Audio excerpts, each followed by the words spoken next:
അതിജീവനത്തിന്റെ നാളുകളിൽ പ്രത്യാശ മാത്രമാണ് ബാക്കി. ഇങ്ങോട്ട് വരുമ്പോൾ മനസ്സിങ്ങനെ പെടയാണ്. ഇനി നമ്മൾ എങ്ങോട്ട് പോകും എന്നുള്ള ഒരു ഇതും നമുക്ക് കാണുന്നില്ല.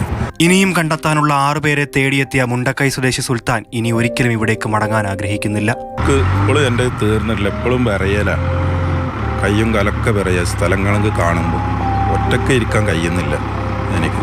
അതൊരു ചെറിയൊരു പ്രശ്നങ്ങളുണ്ട്. ഓരോ മനുഷ്യരിലും ഇപ്പോഴും മരവിപ്പാണ്. എങ്കിലും എന്തോ ഒരു പ്രതീക്ഷ അവശേഷിക്കുന്നുണ്ട്. അയൽവാസികളെയും സുഹൃത്തുക്കളെയും എല്ലാം തേടിയെത്തുന്ന മനുഷ്യരിലും കാണുന്നത് അതേ പ്രതീക്ഷ.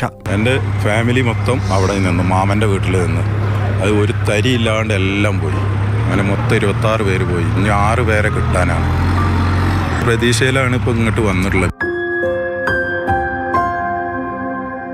നീറ്റിലടങ്ങാത്ത മനുഷ്യരാണ്. തിരിച്ചു വരണമെന്ന് ആഗ്രഹിക്കുന്നുണ്ട്. നാട് അവരെ ചേർത്ത് പിടിക്കണം.